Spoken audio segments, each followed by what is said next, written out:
Your dead shall live, their corpses shall rise. O dwellers in the dust, awake and sing for joy. We find these words quite extraordinary. The commentator Brevard Childs says, for the first time in the Old Testament, we hear of God's light penetrating into the land of the shades. The belief in God's ultimate victory has incorporated as a cornerstone of faith a confession in the resurrection of the dead. So very important, very powerful is this meditative psalm.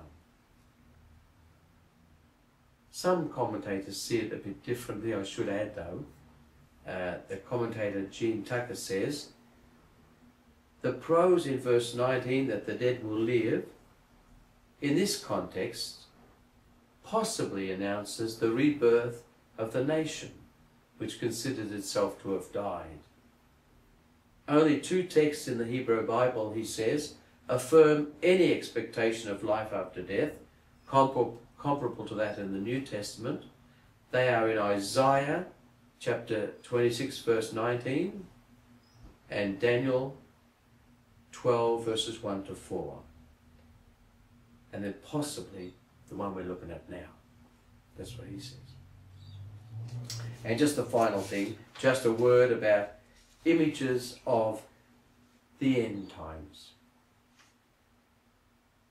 Well, we're running out of time, and this final chapter of the Apocalypse has 4 different units, chapter 27, concerned with the end times in some way.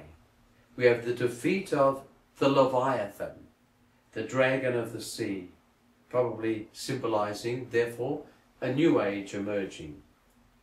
We have a radical revision of the beautiful vineyard allegory, with God carefully tending to his vineyard. We have then a difficult passage seeming to say that Israel's judgment is going to be different from that, what's going to happen to the nations. And finally, we have the extraordinary ingathering, gathering together of all the dispersed Jews back to the Holy Land, back to Israel. That's the goal, of course, of every Jew in every age, to go home to God's Holy Land. So just a conclusion of this particular lecture. We've continued and we've concluded the previous lectures, discussions about the oracles to the nations of the earth. We then turn towards chapters 24 to 27, sometimes called the Isaiah Apocalypse.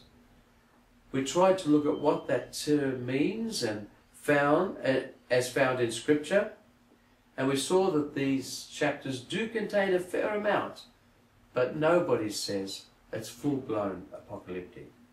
And then finally we've looked at those chapters which speak about the end times, eschatology, as the definitive judgment of Yahweh and of then the flowering of a renewed Holy Land, the future city of Jerusalem and of its role in the world. Thank you.